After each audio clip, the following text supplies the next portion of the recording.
Imagine having the power to decide what your community needs and then being able to access city funds to do something about it.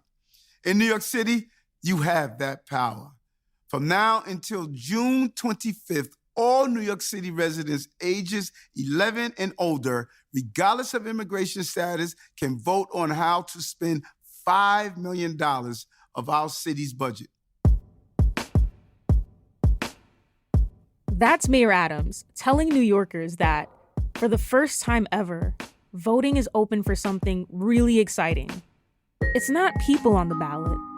It's people's money, tax dollars, and how to spend them.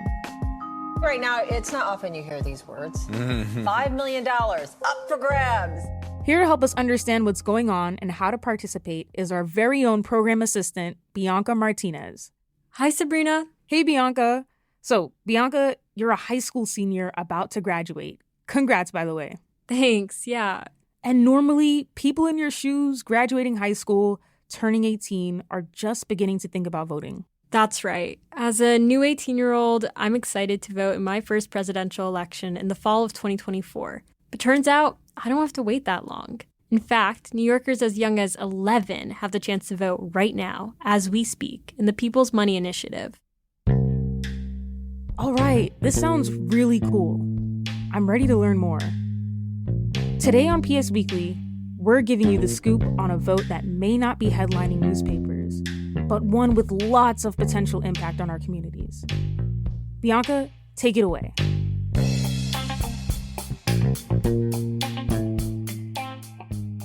People's Money is a participatory budgeting process that gives New Yorkers a say in how $5 million of taxpayer funds are spent. On the ballot this year, projects like financial literacy classes for youth in the Bronx, revitalizing cinema deserts in Canarsie, to anti-violence and restorative justice programming in the Lower East Side. Even though people can't really see the money in front of them, still kind of like a group fund. Meet Isra Babeda. She's a senior at the NYC I School and a member of YVote, spelled with the letter Y, as in youth. YVote is a civics-focused nonprofit that partnered with the city to help plan and get the word out about the people's money. That is by far the simplest way I've ever heard anyone explain it. So in that case, why would a government choose to use participatory budgeting? I think to involve people more in decisions that are being made, because at the end of the day, the government is to represent the people, but there's only so much they can know about the people if they're not actually the people. So I think that participatory budgeting kind of just helps actually hear what the people have to say. Participatory budgeting is the process of democratically allocating public funds towards projects. This idea originated thousands of miles away in Porto Alegre, Brazil, as a response to corruption by forcing government budgeting to be an open and public process. Slowly over the course of a decade, Brazil saw more and more citizens voting and actively taking part in participatory budgeting elections. Participatory budgeting is not a new concept to New Yorkers. In fact, some council members have been offering their constituents the ability to decide how to spend set-aside discretionary funds within their office for the last decade. However, this is the first time New Yorkers have the opportunity to vote in a citywide participatory budgeting process. The People's Money follows 4 basic steps. Step 1 is idea generation, where residents proposed ideas for projects that needed funding, followed by Step 2, in which a committee helped narrow down and further develop the ideas generated by community members. We're currently in Step 3 of the People's Money Project. It's time to vote. Ballots opened May 10th and will close on June 25th. Afterwards, the chosen projects will split that $5 million fund and get to work on Phase 4, implementation. So, did you vote already? Yeah, I voted through the Queens ones, and I voted for Spanish classes for non-Spanish speakers because I always wanted to learn Spanish, and I found it really hard, and I think it was different because a lot of people would like want to have English classes for non-English speakers. So it was like really cool when it was like Spanish classes for non-Spanish speakers because it kind of puts like value and weight on like different languages. I felt nice after I voted. It felt like I was like actually doing something. That feeling of reward was a common sentiment among the people I talked to. As young people, we aren't used to having our voices heard, especially in regular elections. It's easy to feel your opinions being swept up or minimized by the adults around you. That is not the case for Isra and her fellow Why Vote members. So my name is Anana Das. I'm 16 years old and I'm a junior attending Queens Gateway to Health Sciences Secondary School. How does the People's Money Project in general benefit your classmates and NYC youth at large? Participatory budgeting, from the programs I've seen so far, there are so many initiatives towards like the youth, and from looking like reflecting back on like 2022 census data, there was a lot of statistics on housing and unemployment, and so a lot of these programs really target and tackle on issues especially that pivot towards that. And especially as like an immigrant myself, or like my friends who have families who are immigrants as well, a lot of these programs really give these families and like us the opportunity for careers and like helping our families learn more about what they can do in their community. The People's Money is an initiative of the Civic Engagement Commission, or CEC, which was created under former Mayor Bill de Blasio. Hi, everyone. My name is Drashti Bramban. I use she, her pronouns, and I'm the director of citywide participatory budgeting at the New York City Civic Engagement Commission, and my home borough is Queens. Can you explain the purpose of CEC? Absolutely, yes. So we go by CEC. And we were created in 2018 through a ballot measure. So we are New York City's first democratically elected commission. In 2018, when New Yorkers went to go vote in the November general election for candidates, they also on the backside voted for ballot measures. And one of them was to create the CEC and give us the task of running a citywide participatory budgeting program. So that's how we came about. We work on that, but we also work on a couple of other program lanes, including providing poll site language assistance, to augment the Board of Elections services. And we also work on Democracy NYC, so voter registration turnout. We work with the community boards to provide technical assistance. And finally, we just also try to foster community partnerships and run civic engagement workshops. That's amazing. How would you explain participatory budgeting to an 11-year-old? To 11-year-olds, I would just say, what types of things do you want to see after school or during your school that we can support you with immediately, right? Be as creative as you want, and propose your idea for your school, for your community, right? Think of your parents, think of your guardians and siblings and grandparents. What are things day to day that would benefit them, that are small little solutions to larger issues that we have? All of this sounds wonderful. I asked Drashti if there were any downsides to this process, any critics. There are so many advocates of participatory budgeting, but there's also criticisms, right? Like, can participatory budgeting, weaken the battle against larger issues, right? Like these larger budget fights that people have, these larger concerns.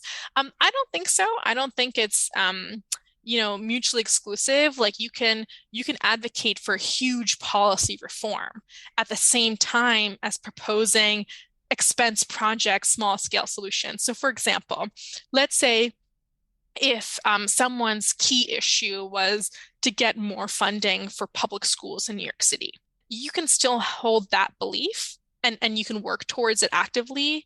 And at the same time as thinking in this middle school, in this specific neighborhood in Sunnyside or whatever it is, right? This classroom of 50 kids are struggling with this math assignment. And how can we, after school, provide, tutors that come from CUNY campuses or high schools in the area and come tutor and offer direct support to these middle schoolers on every Thursday night for the next 5 months. And that makes a significant impact in that middle schooler's life. Still, the middle school itself might still have huge issues that we're simultaneously fighting for, but, it's social justice and tidbits that I think still matter. And still hold a place even when you have a larger picture and goal in mind. All right, I'm convinced. So the question you're all probably wondering, how to vote? Well, I voted online. And how was that process like, voting online? So they first asked for your zip code. Anana again, from Why Vote. So they could detect what district you're from and like what borough you're from. They would also send a verification code, just to affirm that like you're the one voting from your device. And then you just put in that code and it's super simple. And then after that, they take you towards another screen where they show all the different boxes and ballots for like each program. They have detailed descriptions of like what each program caters towards. And you have the option of choosing just one program or as many as you want, whatever really appeals to you. And then you click submit and it shows that you have voted.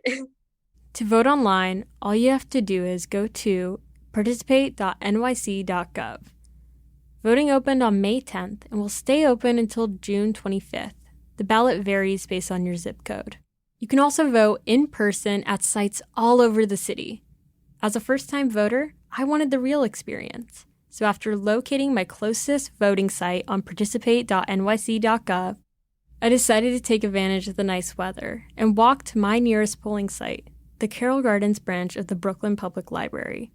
Essentially, the library is a 15-minute walk from my house, so I'm just going to walk over there. The library is freshly renovated, with new contemporary banners hanging against its old brick facade. And so, yeah, I have no idea what I'm going to vote for right now. I'm thinking I'm a very multicultural person, so I'm probably going to vote for something that has something to do with being multicultural.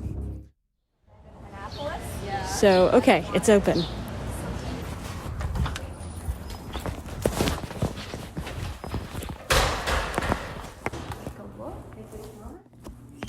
Thank you for voting in New York City's first citywide participatory budgeting process. You may vote for as many projects as you want. My family and friends will be the first ones to tell you that I am chronically indecisive, which is exactly why I ended up voting for 4 projects on the ballot, including entrepreneurial programs for incarcerated youth, youth-led farms to target food insecurity, STEM programs for Black and Latinx youth, and multi-generational mentoring programs. Okay, awesome. Thank you. Have a good one. Yeah, so I feel pretty great. Feels good. Took me about 5 minutes. Easy walk. And now I'm on my way home. It's just that easy. Once voting ends on June 25th, the CEC will work on distributing the money and implementing the winning projects by June of next year, creating noticeable changes to benefit your neighbors, your borough, and our city. For the Miseducation podcast, I'm Bianca Martinez.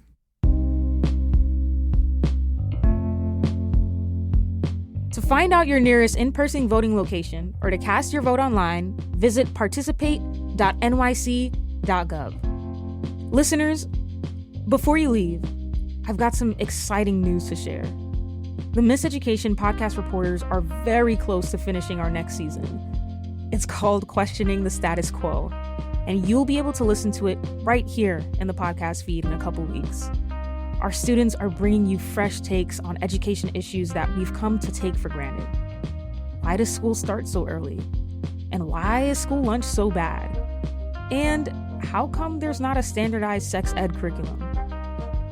You don't want to miss it. So make sure you're subscribed to Miseducation on your podcast app and stay tuned. This episode was reported, written, and mixed by Bianca Martinez. Editing from Taylor McGraw. Music in today's episode comes from Blue Dot Sessions. A special thanks to Drashti Brahmbhatt, Anana Das, and Isra Babeda, as well as the Civic Engagement Commission and Why Vote. Miseducation is a production of The Bell. Learn more about our work at bellvoices.org. Our work is made possible in part by the Pinkerton Foundation, the Summerfield Foundation, and FJC. Thanks also to Hindenburg Systems.